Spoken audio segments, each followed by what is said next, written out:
महाराष्ट्रामध्ये पैसे वाटण्यासाठी कंटेनरचा वापर केला जातो अशा प्रकारचा आरोप खासदार संजय राऊत यांनी एक्सपोज करत केलेला आहे। गुजरातमधून येणाऱ्या कंटेनरची तपासणी करण्याची मागणी देखील संजय राऊत यांनी केलेली आहे।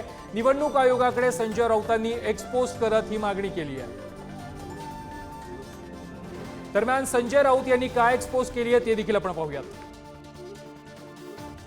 महाराष्ट्रात आता पैसे वाटण्यासाठी अशा कंटेनरचा वापर सुरू झाला आहे।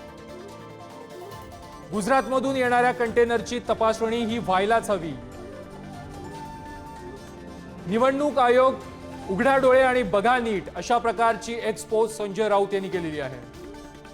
या संदर्भात अधिक माहिती देत आहेत आमचे प्रतिनिधी चेतन सावंत। चेतन, संजय राऊतांनी गंभीर आरोप केलेले आहेत। महाराष्ट्रामध्ये सध्या पैसे वाटण्यासाठी कंटेनरचा वापर केला जातोय आणि हे कंटेनर गुजरातमधून महाराष्ट्रामध्ये येत आहेत। प्रथमेश, अवघे काही दिवस बाकी आहेत विधानसभा निवडणुकीला आणि या काळामध्येच आपण पाहिलं असेल तर पैसे वाटले असेल किंवा कोणत्याही वस्तूचं वाटप करण्याच्या घटना वारंवार घडत आहेत आणि तशा समोर देखील आल्या। अशातच आता संजय राऊत यांनी जो आरोप केला आहे तो खूप भयंकर आहे। कारण संजय राऊत यांनी एक फोटो पोस्ट केला आहे। त्या फोटो जो कंटेनर दिसतो अशा कंटेनर मधून गुजरातवरून पैसे हे महाराष्ट्रात आणले जात आहे असा त्यांचा थेट आरोप आहे।